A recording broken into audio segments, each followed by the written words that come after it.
Hey guys, welcome back to the channel. I'm Kaylee and I am very overdue with a wrap up. I didn't do one for July and I'm gonna rope in August to this as well. So I'm gonna try and keep this video not horrifically long. So I'm just gonna kind of go through all the books that I read.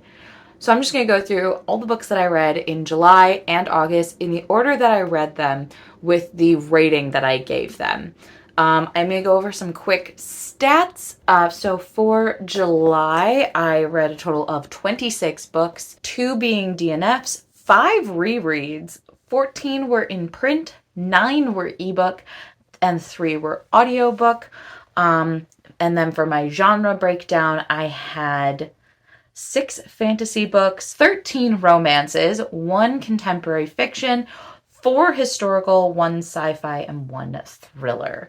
So very widespread month for July. Up first was a series that I wanted to complete for the month of July, and I started with The Gilded Wolves. This was a reread for me, and I ended up giving this book 4 stars, which is the same that I gave it the first time I read it. Up next, I read The Viscount Who Loved Me by Julia Quinn. This is the second book in the Bridgerton romance series.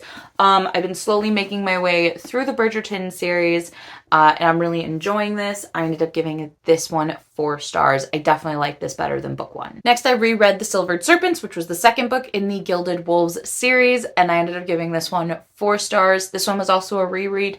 I liked it. Actually, I think I liked this one more the second time I read it than the first time, because I think the first time I read it, I gave it 3 or 3.5 stars. So it definitely had way more to offer during this reread. Up next, I read Shout by Laurie Halse Anderson. This is a poetry book. It's very story told in verse. This was my favorite book of the month of July, and I gave this 5 stars. Up next, I listened to Step Closer, which is the 4th book in the Fazbear Fright. I ended up giving this 4 stars. This one is so far my favorite in the entire collection. I have listened to several more after this one, but this one holds the top spot right now. Then I read The Bronze Beast, which is the final book in the Gilded Wolves series. I ended up giving this 4 stars. The series overall, 4 stars. Really good series. It just had some misses. The pacing for all 3 books was usually relatively off for me, which is why they never really made it past that 4-star mark. The story itself was really great, but there was a ton of pacing issues for me. Next, I listened to The True Love Experiment by Christina Lauren. I gave this 3 stars. I didn't care for this. I didn't care for the characters, and the plot line was a little weird. I'm not a huge fan of the Bachelor, Bachelorette type of books. I'm not even a fan of the show. So since this was that whole concept, then I just never cared for the 2 main characters. So unfortunately, didn't care for this one. Up next, I read Stardust in Their Veins by Laura Sebastian. I gave this 4 stars. This is the sequel to Castles in Their Bones, which I believe I gave 4.5 stars. This one did have a little bit of second book syndrome. It was really slow at times. I don't think it needed to be quite this long, but I overall still really enjoyed the story, and I'm excited for what the 3rd book will offer. Up next, I read Sing Me to Sleep by Gabby Burton. I gave this 3.5 stars. This was really promising, dark siren story. There was just, again, some pacing issues, and a lot of it just kind of felt nonsensical and unneeded for the story to progress. Up next, I read Brightheart by Emma Hamm. This is the 2nd book in the Fireheart, which is a dragon romantasy series that I've been reading. This one I gave 3 stars. It was fine. Nothing really to write home about, but I am very invested in the actual overarching plot line. I'm just not sure how needed this book was for the entire series. Up next, I read She Started It by Cyan Gilbert. This is a thriller story. I ended up giving this 3 stars.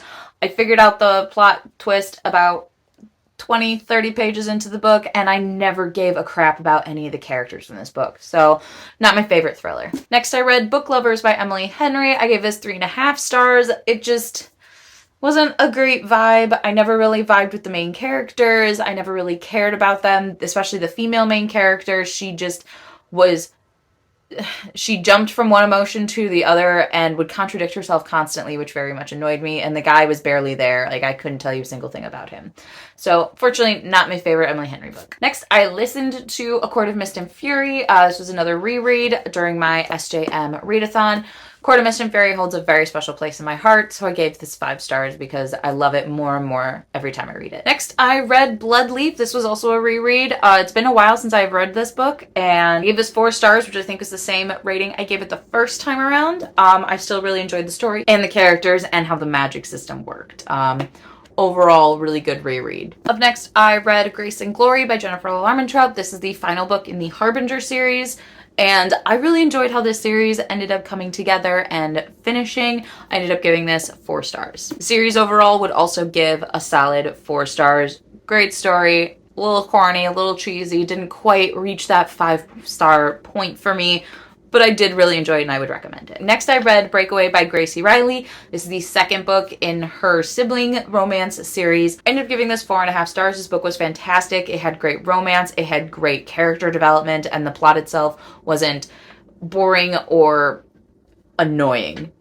Really liked this. Really liked this book. Next, I read Witch's Guide to Fake Dating a Demon. I don't remember the author, but I will put the thing up here because I don't own the book. I use little posties because for books I don't own or that I read on Kindle and don't own a physical copy of. So I don't remember the name of the author off the top of my head. I'm so sorry. It'll be right here. It'll say who the author is. I think it's Sarah something. I don't remember. But I gave this book 3 stars. And it was fine, but it never really reached its potential in my opinion. I kept wanting more and more, and it was just overall a relatively forgettable story. Next, I reread These Violent Delights by Chloe Gong. This is a Romeo and Juliet retelling in 1920 Shanghai, and I ended up giving this 4 stars. This is actually it went down for me. I think I gave it 4.5 when I initially read it when it came out. For me, I think it was the hype around it why I gave it a higher higher rating initially. But rereading it, it's still a very good book, but I can see a lot of the critiques. The characters are a little whiny. The plot kind of loses itself every so often. But for a debut, this is very good, and I did read this entire series and I very much enjoyed it. Next, I read Filthy Sinner by Serena Ackroyd. This is one of the free books I got from Polycon and I finally picked it up. It is a dark motorcycle mafia-ish romance. I gave it 3.5 stars. Wasn't bad. It was really short, really good, really straight to the point, knew what it was doing, very dirty, and I was kind of here for it. It was a good read right before I left for my trip. The rest of the books on this list I read on my Kindle because I was in New Zealand. But I did get through a fair amount of books. The first one was what I read on the plane, and that was Pestilence by Laura Thalassa. I've been meaning to get to this series for so long because I got these at a Polycon last year. But I read Pestilence. I gave it 3.5 stars. It wasn't bad. It was about what I expected for a personification romance fantasy series about the 4 horsemen of the apocalypse. I knew what I was getting into, and it was exactly what I expected it to deliver to me. It was fun, it was flirty, it was dark and gritty all at the same time, while being a little cheesy, and I was kind of here for it. Up next, I read Antihero by Sarah Kate. This was her newest release. I downloaded it immediately. This is her new series, The Good Brothers. I gave this 4 stars. This is really great. It was a bit of a deviation from Sarah Kate's usual spicy romances. Don't get me wrong, this was spicy and dirty and wrong, but in so many good ways. I enjoyed it. I love Sarah Kate's writing. It's fantastic. Next, I read Blue Ribbon Romance by C.M. Nacosta. This is a companion to Morning Glory Milking Farm. I gave it 3 stars. I knew what I was getting into. It was 150 pages of exactly what happened in Morning Glory, except for from his perspective. And I really liked that. I love getting the male perspective in books like this. They're fun. And it just adds a new spin to the story. I may not remember all these authors. Like I said, I don't have these books in front of me, and I'm using my phone to film. So if I don't remember authors, I'm putting pictures up here with the author's name. Next is Falling for Them. I gave this 3 stars. It was a male, female romance. It was fine. It was very Cinderella-esque, but instead of the prince, it's the kings. Do with that information what you will. It was fine. Next, I have The Auctioned. I don't remember who this was by, but I gave this 2.5 stars. I don't know if I necessarily knew what I was going into with this book, but it was just 200 pages of nothing. Absolutely nothing.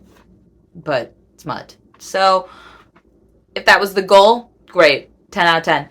But I like a little bit of plot. There was no plot. Next, I read Liars and Liaisons by Savar Miller. This is the final book in her Monsters and Muses series. I really liked this one. I ended up giving this 4 stars. Not my favorite in the entire series, but not my least favorite. I really liked the way the characters went and what the taboo of this one was. It was just fun, flirty, very Savar Miller. And the last book that I read in the month of July is A Baby for the Navy SEAL. I don't remember the author because I'm an awful person.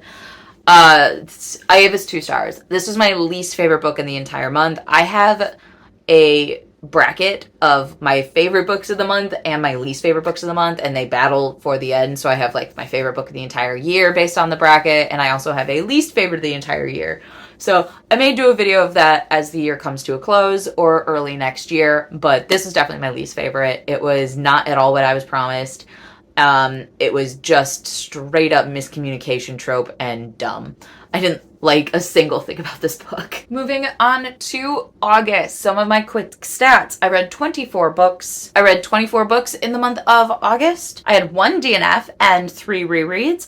I read 11 books in print, 3 in ebook, and 10 audiobooks. And then for the genre breakdown, I had 11 fantasy, 2 sci-fi, 2 thriller, 1 contemporary fiction, 7 romance, and 1 historical. So, without further ado, let's jump into it. First book's always a series that I'm trying to reread and finish. First one for that was Kingdom of the Wicked by Kerri Maniscalco.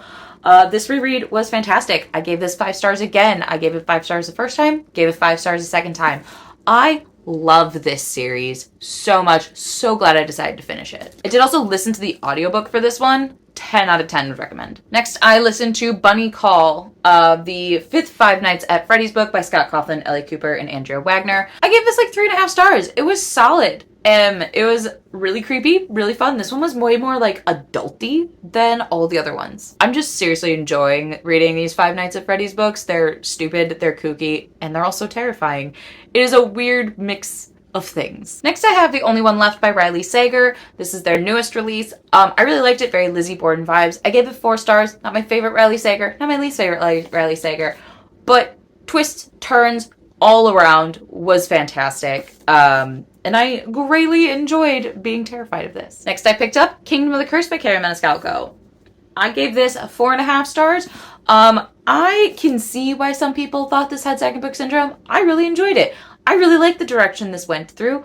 And like I said, I really enjoyed this series and I thought it was great. So do with that what you will. Next, I listened to Challenger Deep. I kind of regret listening to it. I gave it 4 stars. A fantastic story about mental health and mental health awareness, but I feel like reading it probably would have made for a better reading experience. It was very confusing for the first half, and then when you finally kind of figure out what's happening, it starts to kind of click. This would definitely be worth a reread, though, in the future, now that you kind of know what's happening. Then I read Kingdom of the Feared, which is the final book in the Kingdom of the Wicked series. Really liked this, gave it 4 stars. I did go, if you noticed, I went from 5 stars to 4.5 to 4.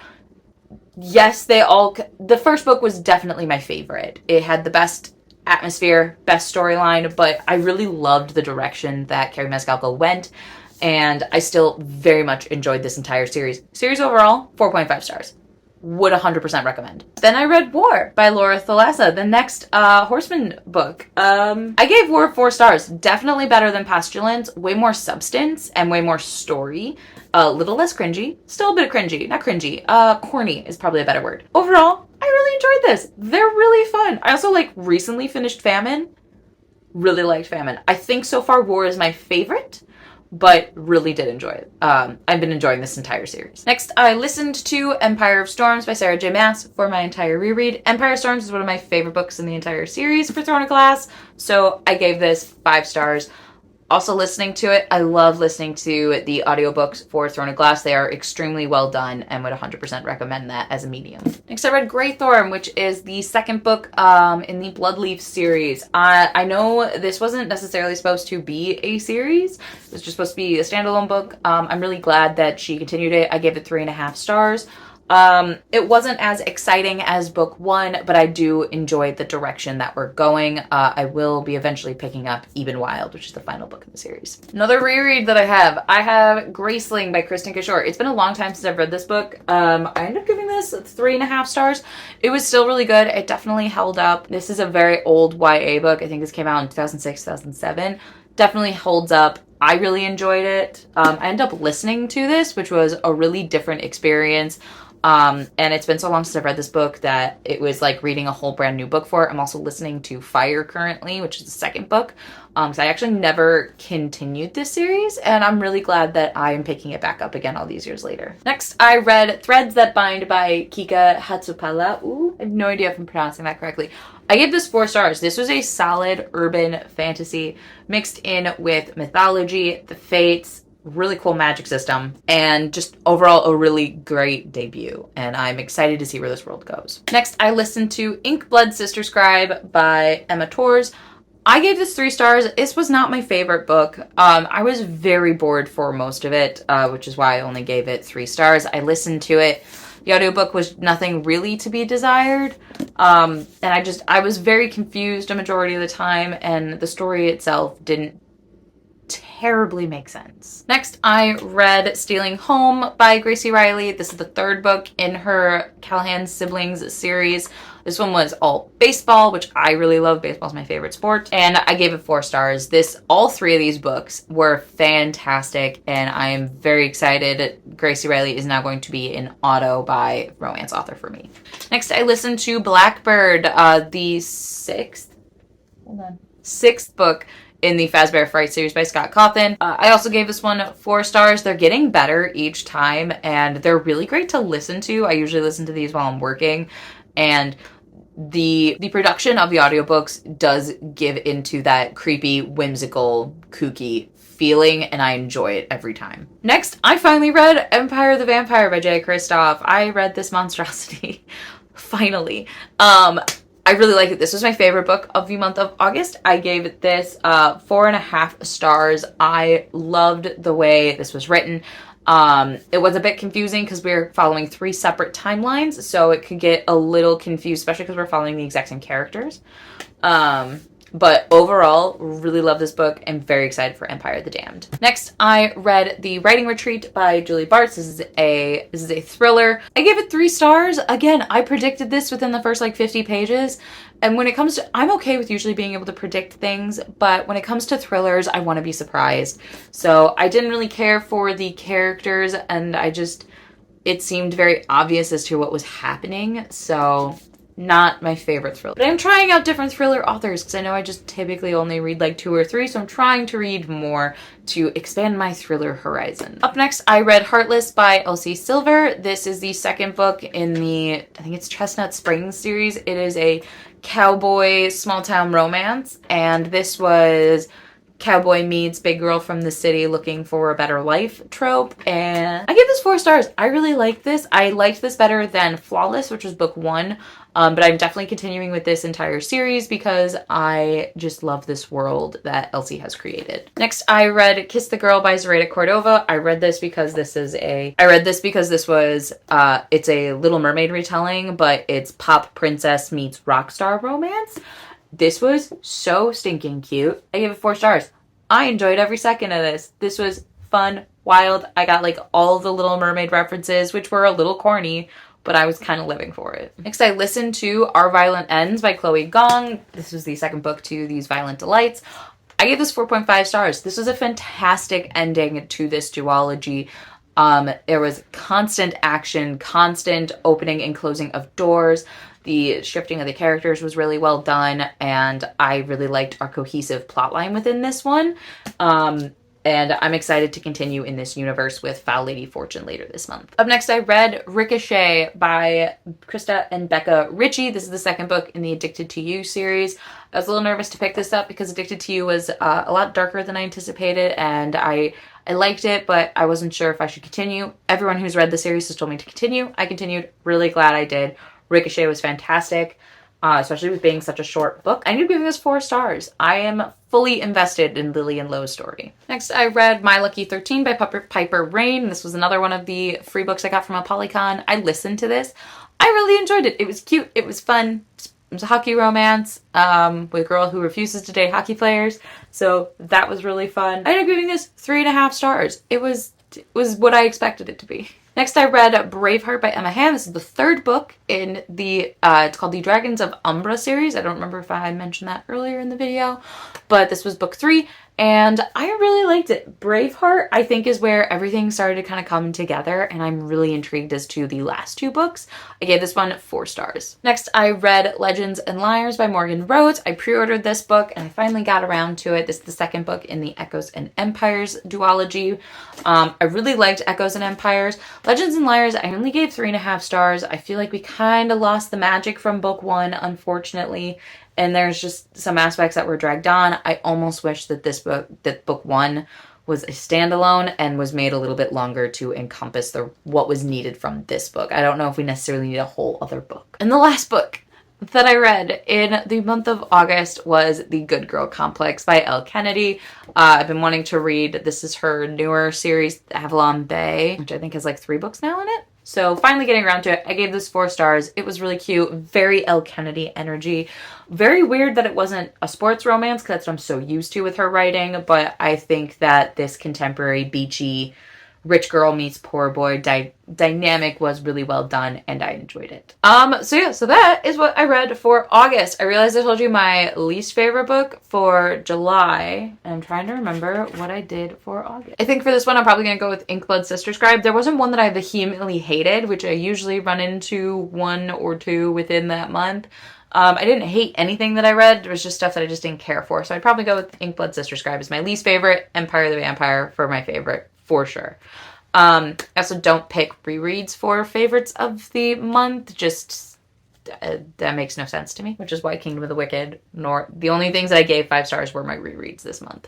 So with that is going to be the end of this video. I will try not to do this in the future. I like to give more comprehensive reviews, but I got really distracted and busy in the month of August. So hopefully I'm trying to get back on track with a normal filming schedule. It's not going great, but I'm doing my best. So with that, please like, comment, and subscribe to our channel. We post videos every Wednesday and Friday with the occasional Sunday, and I will see you guys in our next video. Bye!